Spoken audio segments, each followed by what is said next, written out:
on. If you think back to the earliest time that you can remember, okay, that was...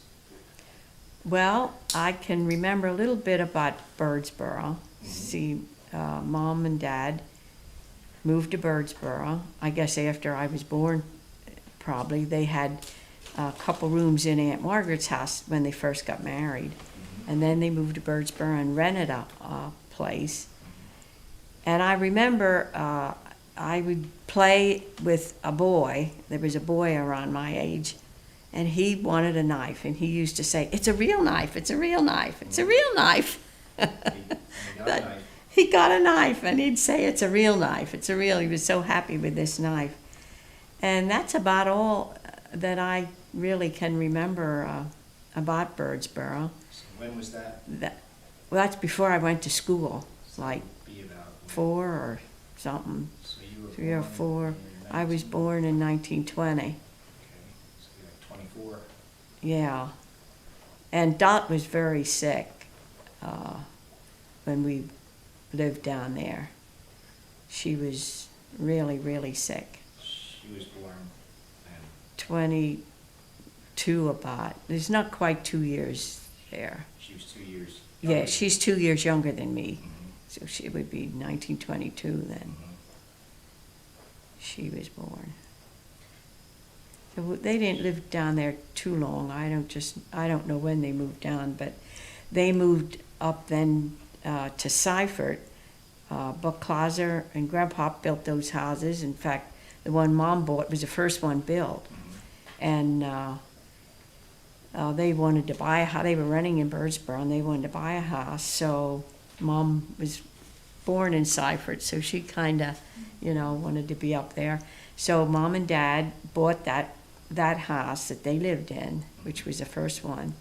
And everybody said, well, I don't know this, but I know that they said it. I mean, I wasn't born. Yeah, I was born, but I was real little. But they said, well, that's not a house for you. That's a rich man's house, because none of the houses in Seifert had water in it, or, then none of them had a sink, or because they had no water, and the bathrooms were out in the backyard and all that.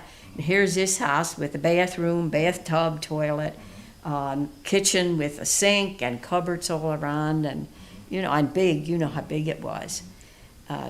2 bedrooms in the first floor, and then the whole second floor, and a basement under the entire thing. I mean, this was really, well, they said it was no house for Daddy and Mom. That was a rich man's house. So anyway, they bought that, and then we came up from Birdsboro, and that was before I started school. I started school at Seifert in the schoolhouse that's right across. It was across a canal then, but there's a road there now. So then when you started school, then Dot was okay by then? Yeah, mm-hmm. But there was a time there where they didn't know she used to get convulsions, and Mom kept a big galvanized tub on the stove with hot water and put her down in this hot water. I guess, today they'd take you to the hospital. And they'd put her down and I guess this would bring her out of it. And, she was really bad sick. She got over that, and yeah. That's probably similar to what Cindy has.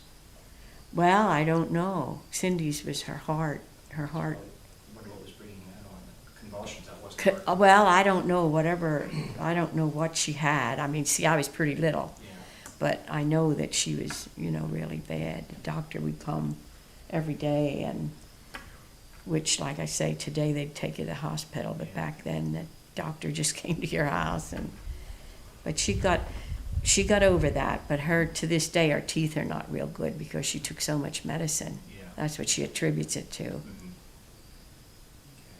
But then she outgrew that. Yeah, she got over that and got better. When we moved up to Seifert, she was fine. She was really skinny. She was really thin. When we go to school, they used to come around and deliver milk, and all the kids that, I don't know, that were real skinny, I guess, got milk to drink, and she was one of them. I never did because I was chubby. But Dot would have to drink this milk every day because that's how thin she was. Wow. because you wouldn't know it now. Yeah, I know, just got over that. But yeah, she was just, really skinny Mhm. then. Yeah, so we moved up there, and then, like I say, then I started school there at Seifert. But then they bought that house, so then Mother went to work to help pay for it. So we were too little to stay there by ourselves. Well, I was going to first grade, and Dot, of course, was only 4. So what we did, they'd take us over to Grandma and Grandpa Sunday night, and we'd stay there until Friday night. Oh, And we just would have to, I just had to walk up the street to school, it's right up there.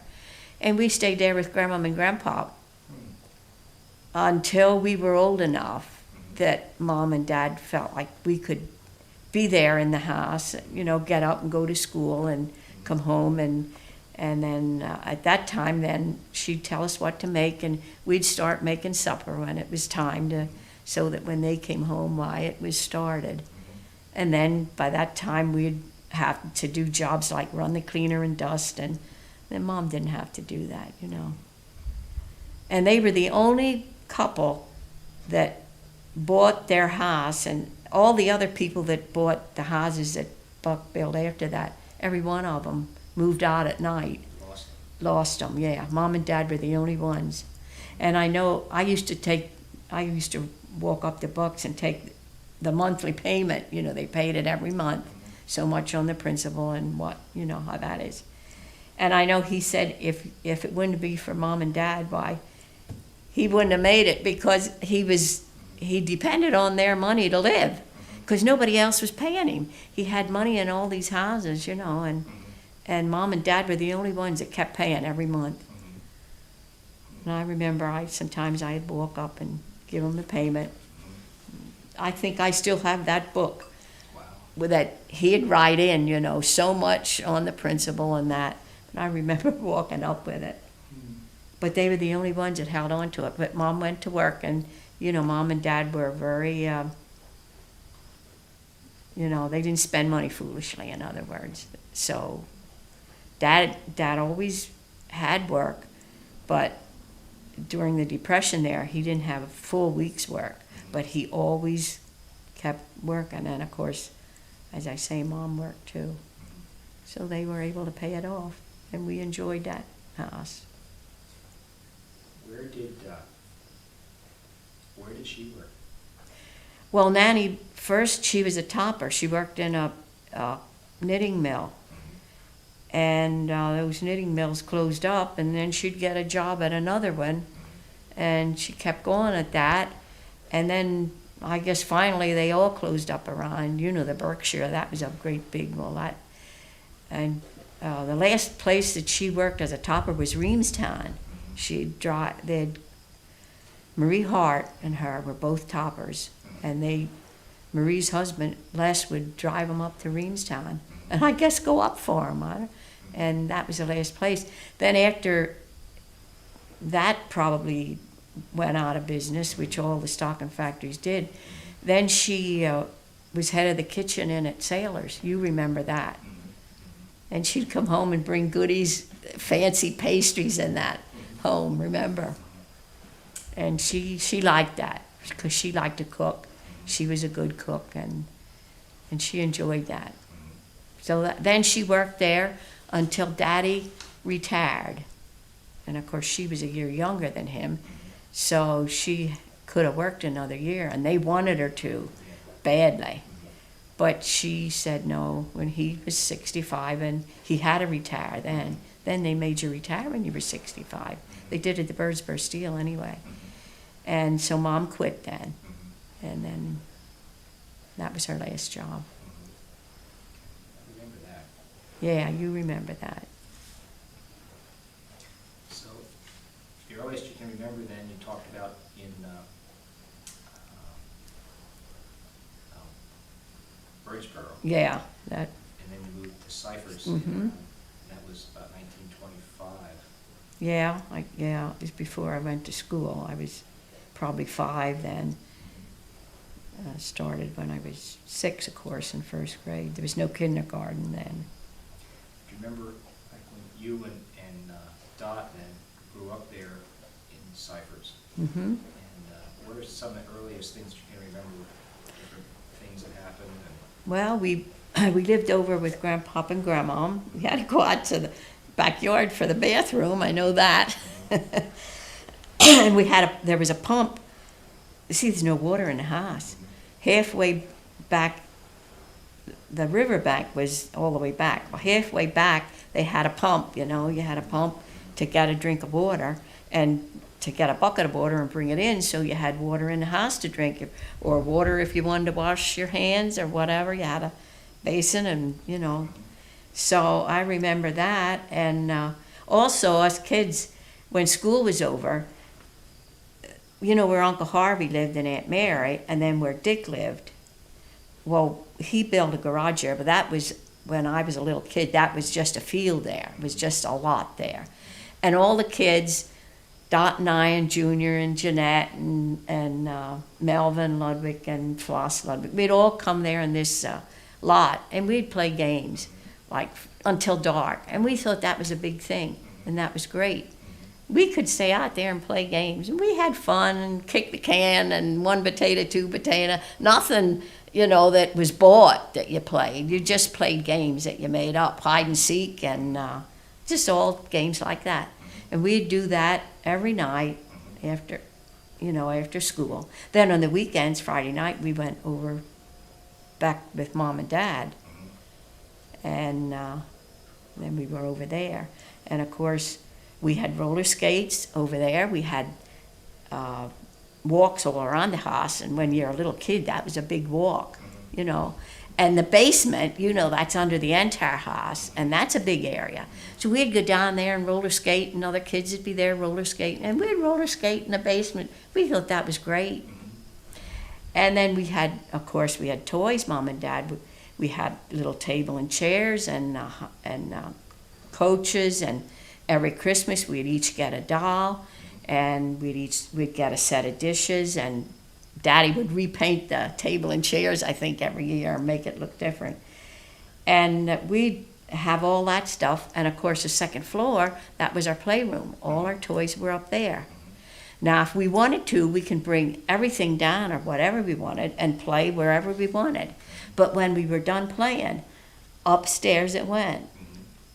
And there was one girl in the row, Emily Grimm, her name was, and she'd come up to our place and she'd say, let's take all the stuff down in the yard.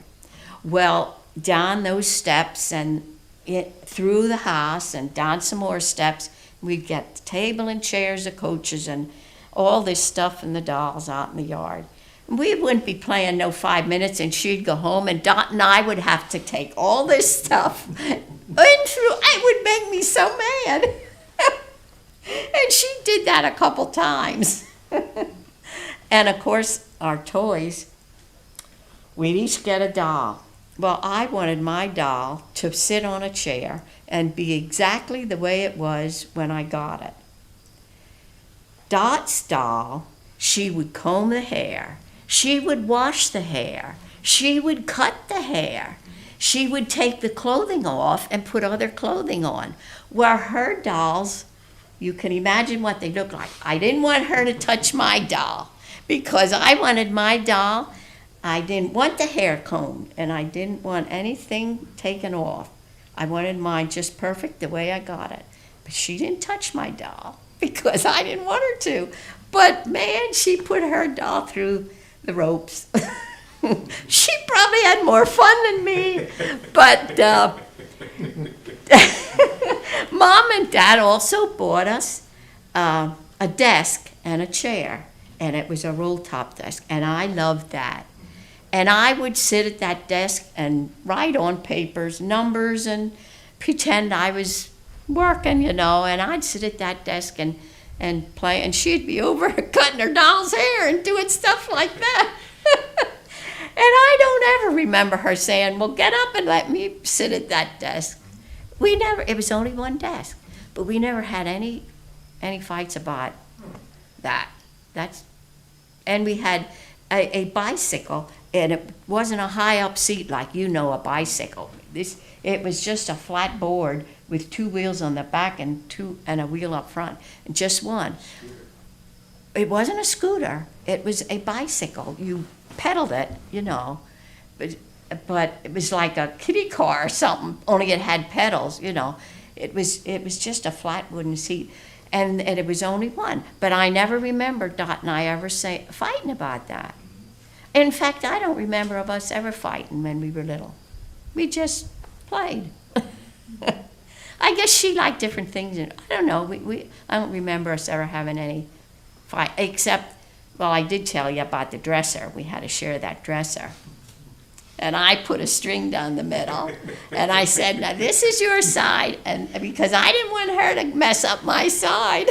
Isn't that awful? You want her to comb the hair on your dresser. That's right. I wanted my dresser and all my things exactly where I wanted them. And because she didn't keep her things as neatly as I did. So, yeah, I did that.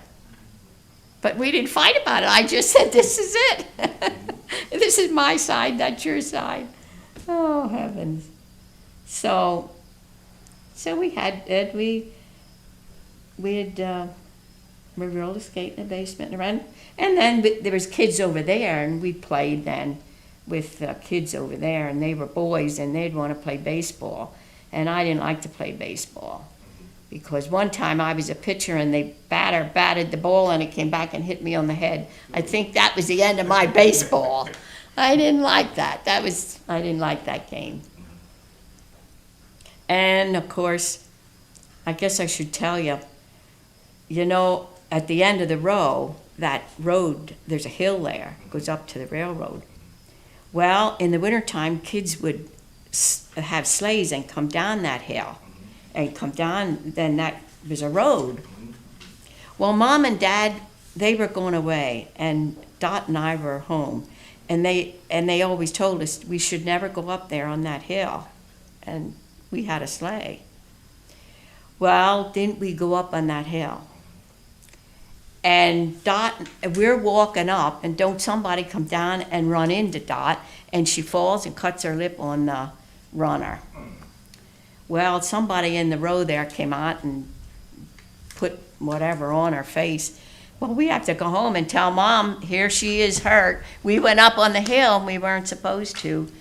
Well, that ended my going in the snow on a sleigh until I went with your dad. And he says, we want to get in the sleigh and go in the snow, and this is great fun. I said, I don't want to do that. I only ever did that once and got in trouble. Yeah, it's great fun. It's wonderful. It's, okay, I'll do it. Well, down we go, and we go into snow, and I get snow down my neck, up each sleeve. Well, that was the end of the going on the sleigh with him. And that was my 2 experiences of sleigh rides. And I never did it again, and I never will. But what we used to do at Seifert in the winter was ice skate. All kids ice skated. Canal was there, you went ice skating. You went swimming in the summer, and in the winter you went ice skating. So I used to ice skate all the time, but I didn't like anything about snow and sleighs. I didn't. That wasn't good. But ice skating was great. We used to do that. We'd skate way up and way down. And, well, Mom did that. She told you about that. She used to do that, Mom and Dad, when they were young. Everybody around there, did ice skating. That was fun. We did that. It must have been nice and smooth. Yeah, it was. It was. It was smooth, and you could go big distances. You could go way up and way down the canal, and all the kids would be out in the neighborhood would be out there skating, and it was real fun. And Wicklines, they were Sutz and what's that other one's name? Florence's husband. Luther. They were really good. They'd do the figure 8, and they were really real good skaters. And then young Luther, he was a good skater too. I used to skate with him a lot, and Buck Clauser, he was my age. I used to skate with him a lot, and they were really good. I mean, you'd hold their hands, and go. And if you did any, like, a little bit, they'd just hold you steady, because they were great skaters. So Dad knew I was going skating, so all they did was go on that dumb sled, So he comes down with the skates, and he didn't know how to skate. So he's going wiggle waggle, and I'm not used to skating with somebody that don't know how to skate. But I skated with him. But they didn't have ice up there. I was used to skating with these other two, and they were really good. And Dad comes down, but that's okay. We skated.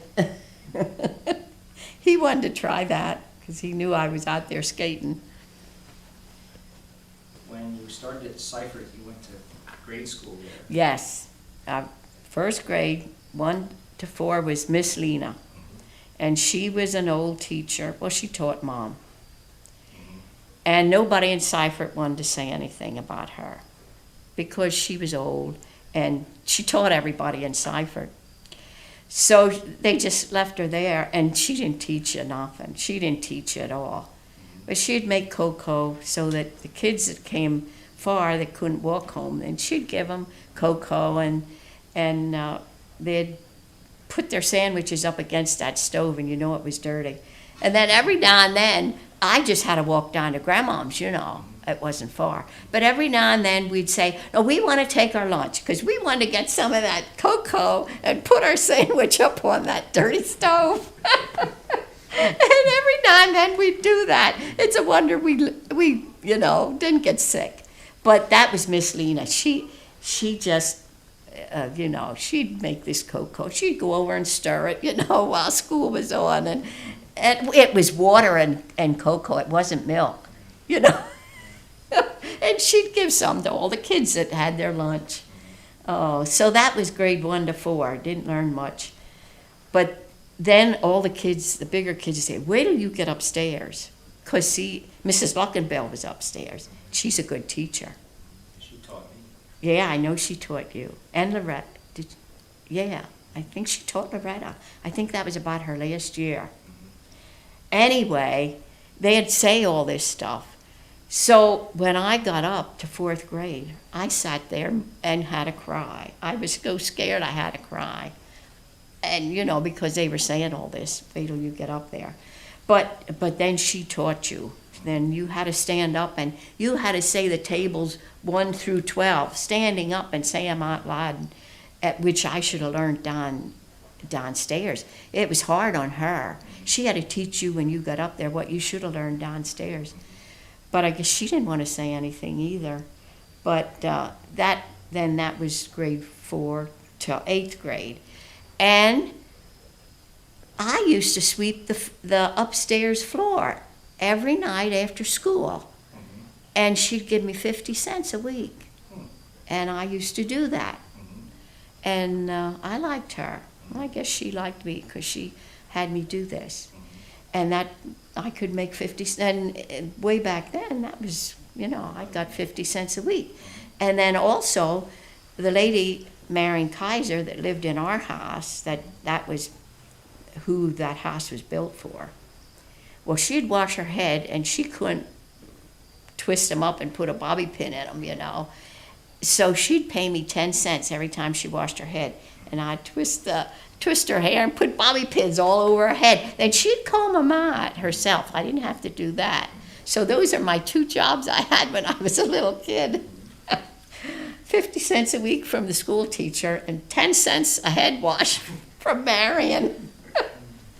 Oh, those were my 2 jobs until I was 16. And then I got a job in Reading in the 5 and 10 while I was going to business school. So then I went up to grade 8, and when you were in grade 8, you had to go then at one of the schools, and the superintendent would come and give all the 8th graders a test. You had to pass that test.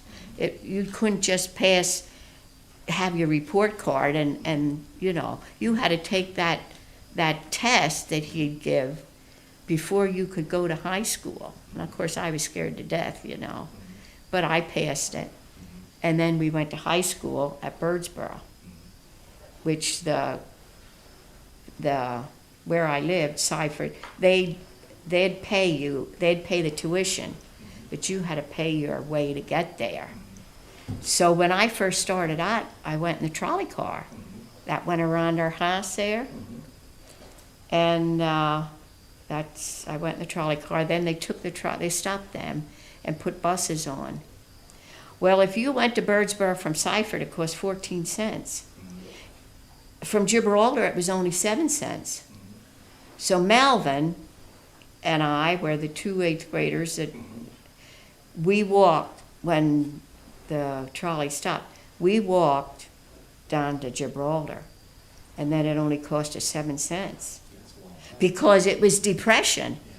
Yeah. It was depression, yeah. It was about a mile and a half, wasn't it? Yeah, and I had to walk from our place up around, you know how, up around and all the way down. Melvin lived almost down to where Aunt Mary lived, you know, and I'd pick him up there, and then we'd walk, and that road goes straight, but then the old river road, it went winding like that. Yes. A couple miles that way. Yeah, 2 miles. yeah, it wasn't that straight. It's not straight where it is now.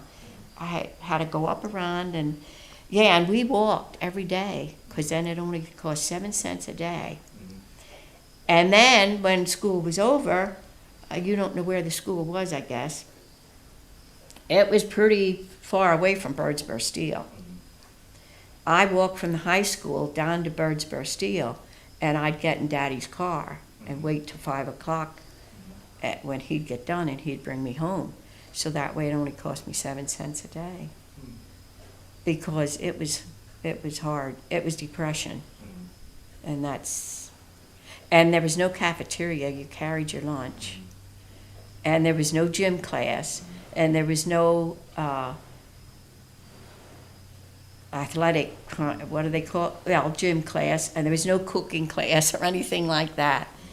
It was just way back then you didn't have that stuff. But I went, and that was a terrific blow to me when I went down there. I was used to this little school where I knew everybody in there. I knew all their parents and everything. And I go down to Birdsboro High School, and the whole room was just one grade, and I didn't know anybody except Melvin. Well, he was a boy. He didn't have nothing to do with me, you know. And it was so different. I mean, the teacher would say, well, now people, we're going to do, well, our teacher never said that kind of stuff, you know. I mean, it was just a whole new different thing for me. And then you went in the auditorium, here's all these kids, you know, 9, 10, 11, and 12. This is a whole great big. And then these teachers had put on, I don't know if they did it once a month or what, but programs. And this science teacher, he said, I'm going to pick out the cream of the crop, and I was one of them who had to get up and then you're talking in front of all these kids. See, I'm not used to this, because I come from this little bitty school where it was maybe 25 kids in the upstairs, which was, you know. So that was quite a shock when I went down there, but I got used to it. And one thing that was bad, I didn't know that you had to read so many reading circle books. Well, at Seifert, you had to read reading circle books, but you had the whole year to do it. You could do it however you wanted. Well, I went down there, and this is all so new and everything. Well, I got a B for my English, but I didn't have 2 reading circle books read, and then she gave me an E. And I didn't even know you had to read them by the time the first quarter was up. Each quarter you had to read so many. Well, I bet you I had them read the rest of the quarters. Well, that was a big shock to me, things like that. But as I say, I got used to it and got in the groove of it and knew what I had to do and did it and so forth. Then when I got out of high school, I would have liked to went to college, but I mean, it was depression and nobody had money. So I would like to go to business school. So the McCann's business school, they sent Mr. Knobloch came out. He was one of the teachers, and he talked to me and to Mom. And we said, well, you know, I wanted to go, and he looked at my report card and he said, well, I would be good, you know, and they'd like to have me and all. But we didn't have much money. So he said, well, they pick one student a year and let them work in the office after school is over, like at 3 or 3:30, whichever it was. And then you'd work in the office till 5. And then you'd work a half a day Saturday. And then you'd only have to pay half the tuition. And that would, you know. So he said he would take me. And then that way the tuition was $20 a month, and I'd only have to pay $10. So Mom and Dad had an insurance policy, which they took out on me when I was born, and they cashed it in and they got $100. So it was 10 months. A secretarial you could take, and if you passed everything, you could do that in 1 year. The bookkeeping was a 2-year thing. Well, I took the secretarial. So each month, and then they immediately took another policy out on me, so I had insurance. But they cashed that in, and that's how I went to McCann's. They $10, and that just covered, that $100 just covered for my year. And then I applied for a job at McCrory's, and they took me on. So I would work Saturday morning from whatever 8 to 12, and then I'd go down to McCrory's, which was just a block down from where the McCann's business school was. I'd go in there and work from 12 to 8 in the 5 and 10. I didn't like it. I didn't like to deal with people. I liked the McCann's where you sat down and you know. But I did that, and I earned some extra money. And then your dad would come and pick me up at 8 o'clock. We were going together, and that's how I got home. And how I got up, Mr. McCracken worked at Sears, which was on Penn Street. So he took me up. Then I walked up to McCann's, which was up at 6th and Court. And then I just walked down to McCrory's. That was right down at 6th and Penn. And then Dad would come and pick me up at 8 o'clock. That was about when? That was while I was going to McCann's, when I was 16. Well, no, wait. I would have been 17, I guess. It was when I was going to McCann's. I did that. I guess I was about 17 then when you get out of high school. You're 18. 18, yeah. I did that. 1938. Yeah, that's when I graduated, yeah. And then as soon as I finished at McCann's, and they sent 4 of us out on an interview. We were the first 4 to go out. And they sent us to American Casualty Company Insurance. And they chose me. I got the job.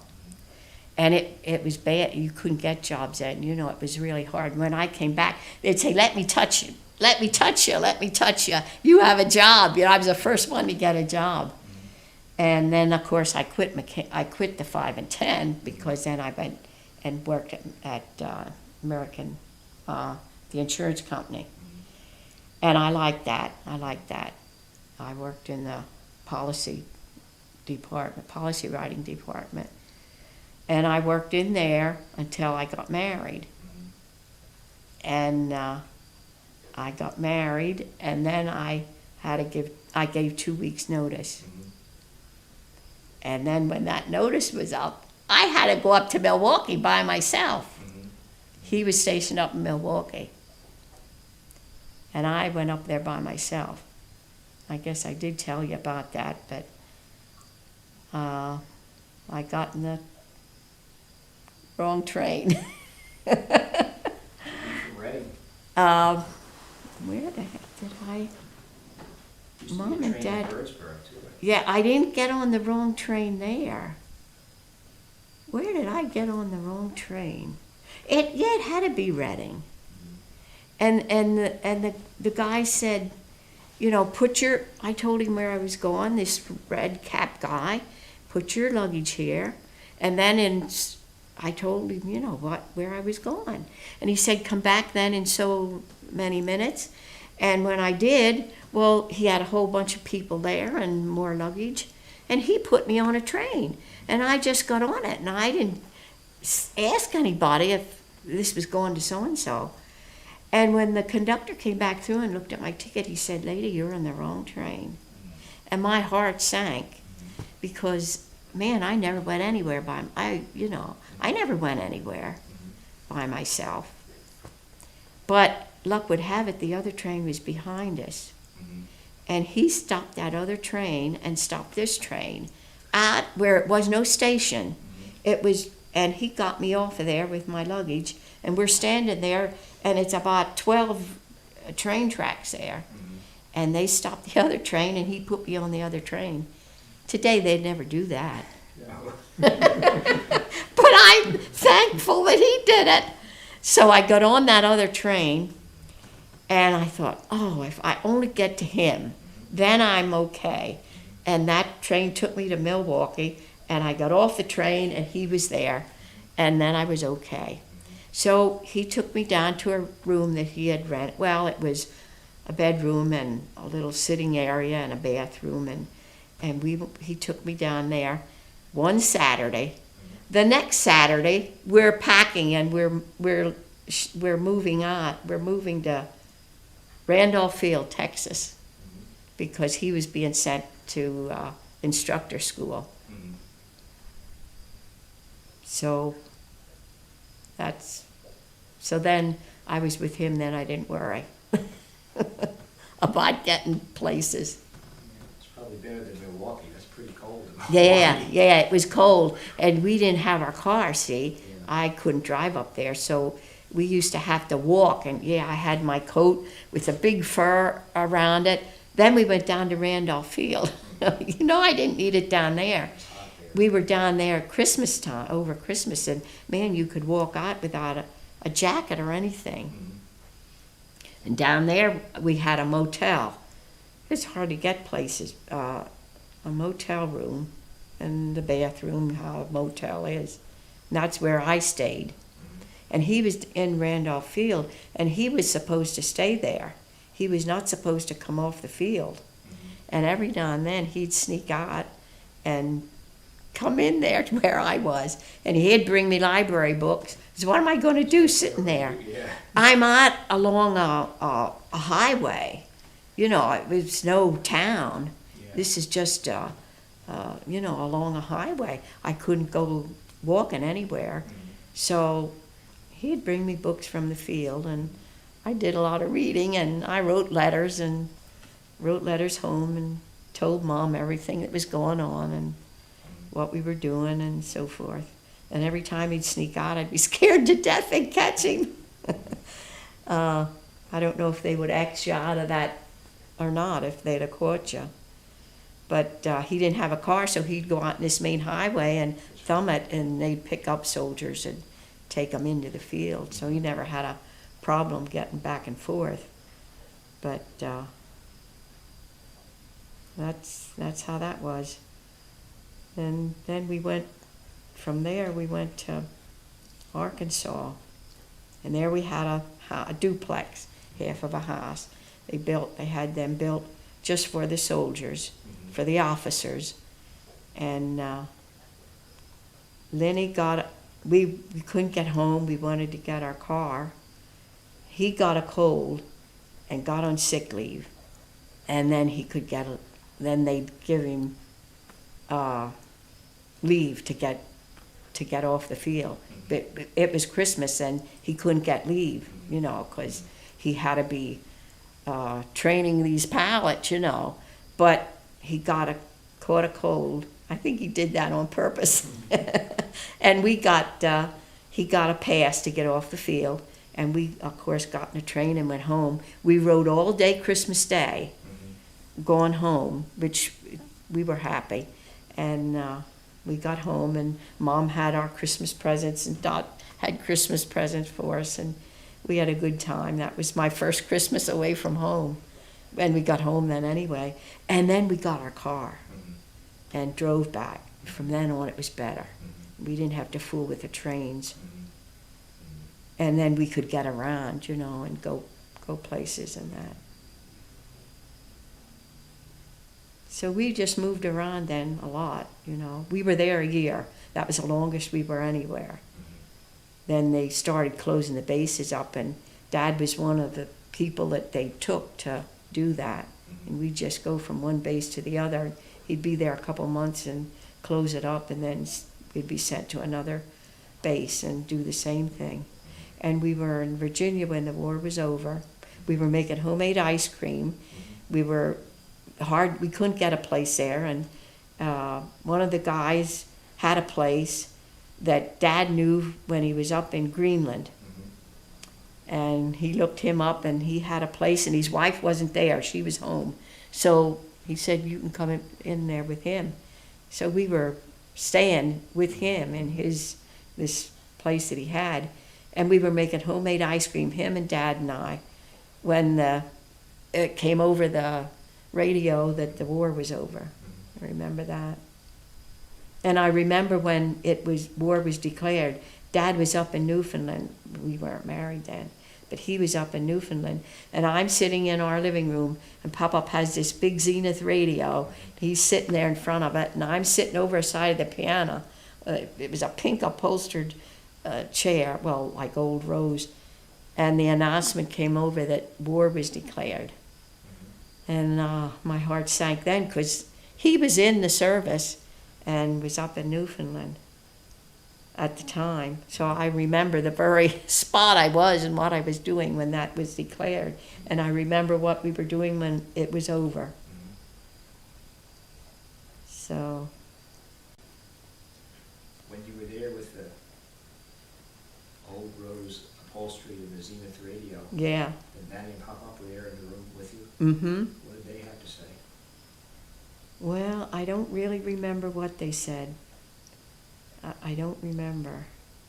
But I know I was scared. I was scared because Dad, you know. But I know when we decided we were going to get married, Pop-Up didn't think that was a good idea, because Dad was still in the service, and he thought I should wait until he came home. But Mom didn't say I should or I shouldn't, but Daddy thought that I shouldn't. But I did anyway. Well, he got his wings and came home. We got married at home, but then Dad thought I should wait, because I guess he was afraid he'd get killed or something, you know, and he thought I should wait. You know how Pop-Up was. He was kind of on the careful side, how should I put it? He didn't want me to do that, really.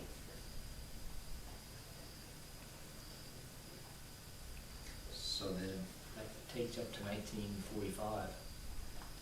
That's when the war ended. Was Yeah, 1945. yeah. Mm-hmm. And of course, when Dad got his wings and came home, we wanted to get married. Well, you had to get your blood test. You had to, like, normally you wait you'd do that, you'd wait so many days before you could get your license and stuff, you know. Well, he was only home like a week, so we had to go into the courthouse and go up to the judge and ask him to waive those waiting days. Otherwise, and of course that's what all the soldiers did, because they'd come home a week and they wanted to get married. So we did this, and we're in the elevator going up, and some guy looks over, he says, "Don't worry, Lieutenant, the judge is lenient, or the judge is, he'd do it, you know." They knew what we were going up for. Oh boy. So we got married on a Wednesday night. He came home Saturday. We got married on a Wednesday night. I had gone in and picked out a wedding dress. And you just went into Reed's department store. They you know, then you couldn't plan a wedding a year ahead, my heavens. And I had another wedding dress picked out, and they'd only hold them so long. And then that went back in the back on the rack. then when he was going to get his he got his wings and was coming home, well, then I had to go in and pick another one up. And I did. And we got married Wednesday night, and we stayed right there at home. Mr. and Mrs. McCracken lived in the second floor. Daddy had made an apartment, you know. So, and they weren't going to be home. They were going on a vacation or something. She said we could go upstairs and stay up there, you know, at night, because we just had the 2 bedrooms downstairs, you know, Mom and Dad, and then Dot was in the other one. So, and he was just home a week, so we didn't want to go away. So that's where we went upstairs and slept up there. From Wednesday, Thursday, Friday, and Saturday, he went back. And then in 2 weeks, then I went up to be with him. Yeah, that was nice. Mm-hmm. And on Friday night, they had, just when we got married, my mom had just a cake and probably lemonade and just a couple little things. And his parents were there, and Mom and Dad and Dot, and that's all, you know. But then Friday night, the people of the church, they invited everybody and friends and church people and you know, and we of course didn't know it, and they bought a wedding cake made and whatnot, and it was over at Dick's, and they asked us to come over for some reason, and when we walked in, all the people were there. So then we got wedding presents, you know, which we didn't have time to. But they just quickly asked people to come, and we had a good time, didn't we? Mm-hmm. And I came in, and I opened the door, and I said, everybody's here. I looked around, see everybody I knew. I mean, there's a lot of people. So that was fun. And that was nice. We had that way we had a wedding cake. And we got gifts from everybody, and that was fun. So it's quite different from the weddings today. Oh. And that was 1943 we got married. And I ordered palms from the florist, and we had them up in front of the church. And Miss Miller, remember her? No, heavens, you weren't born. Well, she sang really well. And she had just sang for a wedding for a friend of hers. So she sang at my wedding. She sang those pieces that she sang at the other wedding because she had them, you know, all practiced and everything. So I had her sing at the wedding, and I had all these palms up in the front of the church. So it was a hurry-up thing, but it was nice. And you saw my pictures. It's a long, you know, satin and a veil and everything. And, of course, Dad was in his uniform. That was when in 43? That was 43. Yeah, and that was what time of what month? October the 6th. October. Mm-hmm. Near the end of 1943. Yeah. Okay. And then you said you went back then in 2 weeks. In 2 weeks. I worked 2 weeks' notice. Oh, and they didn't want to see me go. And they said, if you ever come back and you want a job, come here. Come in, you know. American Casualty. American Casualty, yeah. They, whether or no, they said, if you ever want a job. Mm-hmm. But then when we came home then, when the war was over and we came home, we wanted to buy a house. Mm-hmm. And the house next door became for sale. Mm-hmm. And the people that lived in it, of course, they had the first chance to buy it before we even knew it. And they didn't want to buy it. So we wanted to, and because we wanted to buy a house and we liked it. It was like similar to Mom and Dad's. So we immediately took money up to Marion. They lived down in Baltimore, Maryland. So she had the Strawbridges collect the rent. The people that were in it took the money up to Strawbridges. So we went up to Strawbridges, and said we wanted to buy the house, and here was down payment, down money on it. And okay, so they got in touch with Marion. Then the people that were in it, then they wanted to buy it. As soon as we bought it, they wanted to buy it. And Maisie and Wilson went up. They wanted to buy it. Wow. And well, Strawberry just said, we have money from us, so we were the ones that got it. And then these Bellmans, you didn't know Bellmans. You weren't born. But they were the ones that rented it. And you think they'd move on. And they were in there a year, and here I am sitting next door. It's next door to Mother, this house was. And I'm sitting over there, and I'm going to get over there and get all the paper off the wall and redo everything. Well, after a while, I said, I'm going back to work. These people are not getting that. So I went back. McCann's business school said, they sent me on my first interview, which I was hired. If any time in your life, if you want a job, they would send you. So I went back to McCann's, and they sent me to Bechtel and Jost, and they hired me. And then I worked, that was a fine china and glass store up 10th and Penn. So I went up there and worked then, and they finally moved out after about a year. And then we went in and took all the paper off the wall, and Mom and Dad went over and helped us, and we had a great time, And then we bought furniture. We used to go pick out furniture, and we let it we had to let it at the furniture store, and we just paid so much a month on it, and that way he held it, see, and we couldn't take it. So by the time they moved out, we had all our furniture bought, and our rugs. We had all brand new furniture. Well, naturally, we didn't have any furniture. We were staying there with Mom. We stayed there with Mom and Dad until these people moved out. And we had all brand new furniture to go in after we got it repapered and repainted. We painted it. And then we moved in, and that was great. And we were in there. Well, I was still working. And then Myrtle and Elwood, Myrtle had a little baby, Linda, and she had to go in the hospital and have an operation.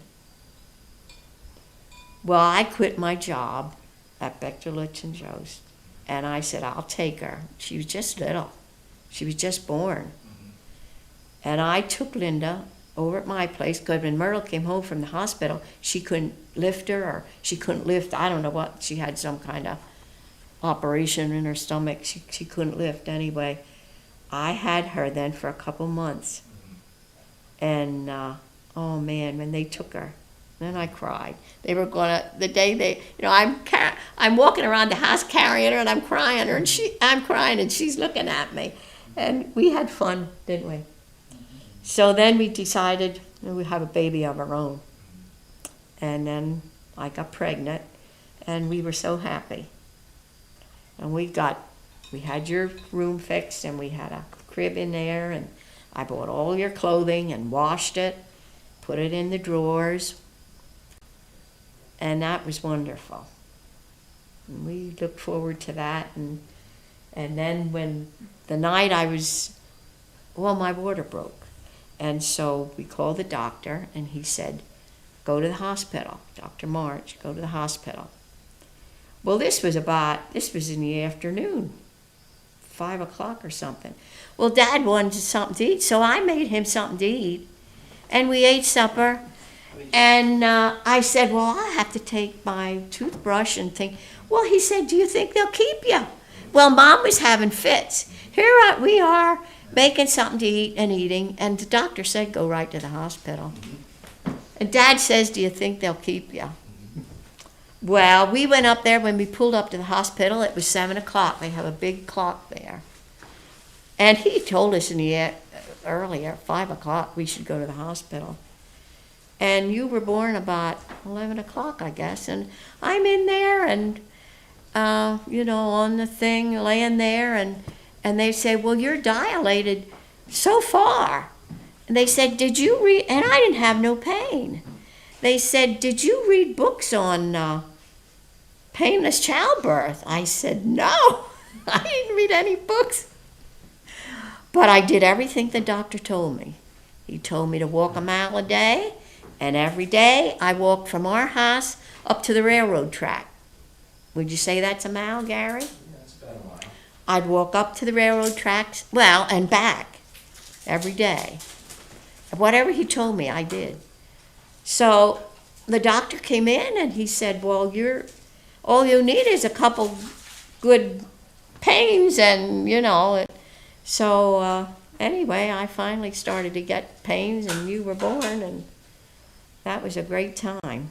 And Dot, she liked you too, and we'd all make a big fuss and carrying on and feeding you and doing all kind of fun stuff.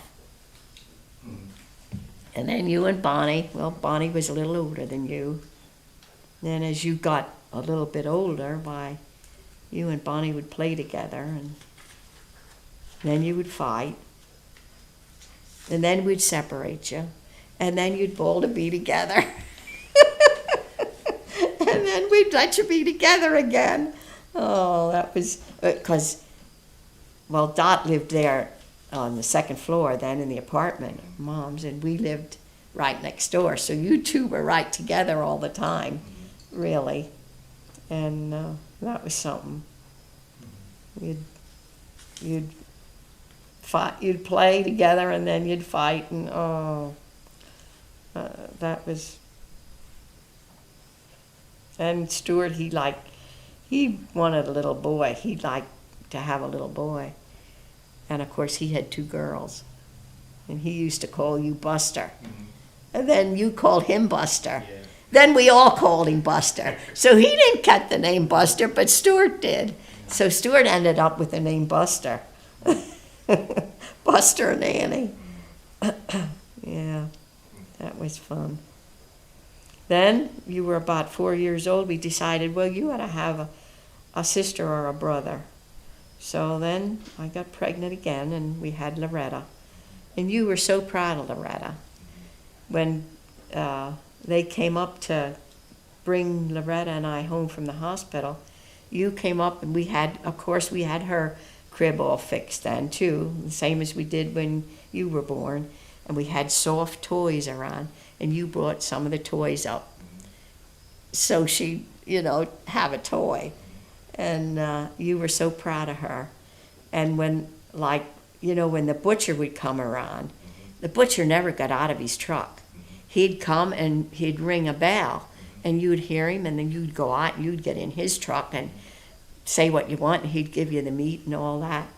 Well, when we brought Loretta home, you went out and you asked the butcher to come in and look at Loretta, and he came out of his truck and came in the house and looked at Loretta. You were so proud of her. And then you were going to kindergarten. See, we waited about 5 years. I wanted to wait until I figured you were big enough that I could spend enough time with her that I needed to, And we had to take Loretta back to kindergarten. You wanted to show, we went up to her house, your kindergarten teacher. You liked that kindergarten teacher. She was nice. And we took her up to her house, and you showed her your sister. You were really proud of her. So I remember that stuff. Annie and Buster moved away, and then moved to Warnersville. Yeah, Annie and Buster moved away. He wanted to move away. I think he's the one wanted to move away, really. Well, they wanted to buy a house, too. And they found that one up in Wernersville. You remember when that was? That was... When? Bonnie went to first grade at Seifert. And then they moved up there. So Bonnie's 2 years older than you. So what year would she have been in first grade? What year were you in first grade? How old were you in You first grade? 6. 56. 56. Well, then Bonnie, yeah. Well, no, wait, she went the first year at Seifert. That would have been maybe 56 when they moved up there. Yeah. I guess so, yeah. And then we used to go up once a week, Mom and I, and you, and spend a day with Annie. Because we were used to her being right there. They used to come down on Sundays. And they'd come down every Sunday, every Sunday. Yeah, they'd come down every Sunday. And we usually went up one day during the week. And then that one time, that dog bit you. Whew, that was bad, yeah. And we had to take you to the hospital and get stitches in your lip. That was bad. And I remember that happened up at Annie's. And of course, when you were little, well, when the war was over, but then they called Dad back in, and you were only little. You were about 15-month-old or something.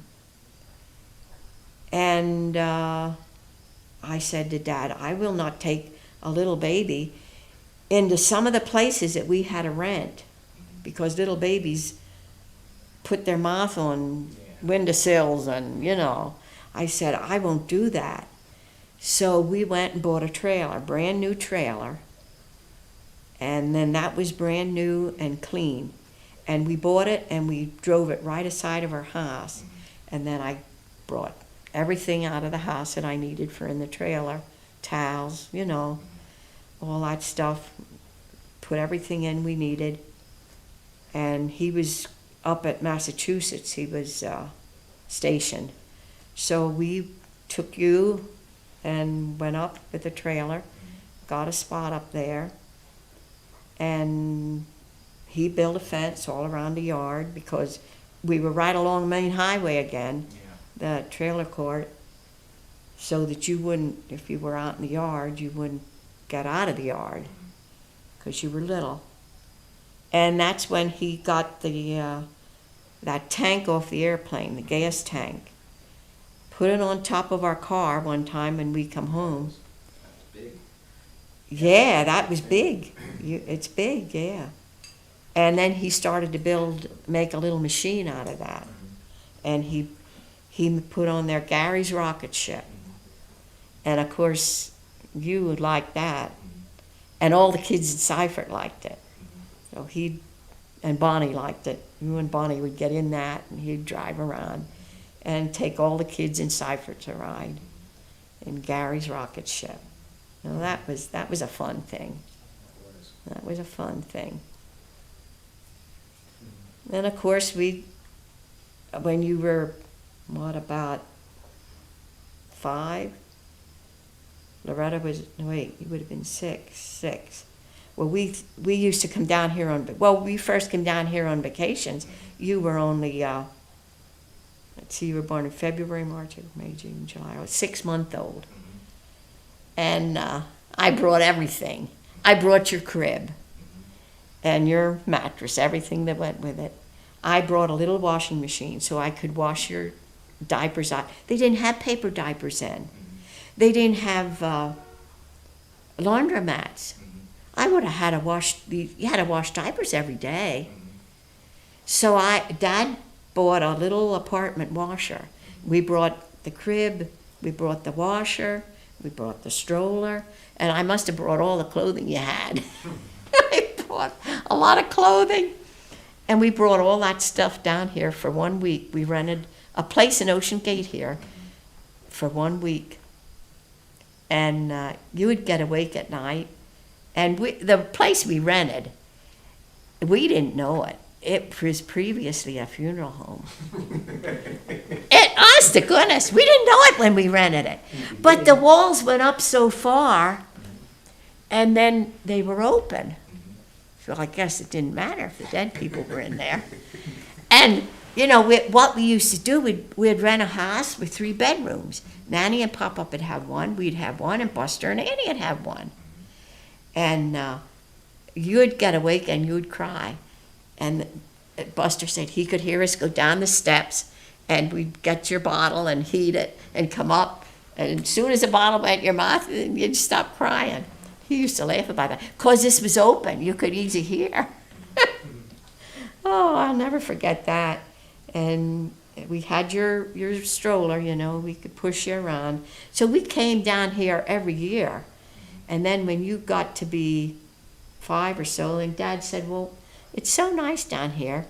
We got to buy a place. And he's had his own business. He'd just go around down here. So he said, we came for our regular week's vacation. And I said, we'll go down another week and rent. And I'll bring my scissors and I'll go out in the road and see what happens. Well, he went out and he did business the same down here as up home. So then we looked for a house. And I said, well, I didn't want to buy one on the water because Loretta was only a year old. And I was afraid she'd fall in and drown, and Gary was 6 then. And I was afraid he'd drown too if he didn't know how to swim. So we bought a block back on Bayview Avenue, that place. You remember that place. So we lived there we were there about 6 years, I guess. And Dad had come walking down here and see this lot down here. And by that time, you learned to swim. They had swimming lessons, and we had you take swimming lessons, and you learned to swim. And Loretta learned to swim too.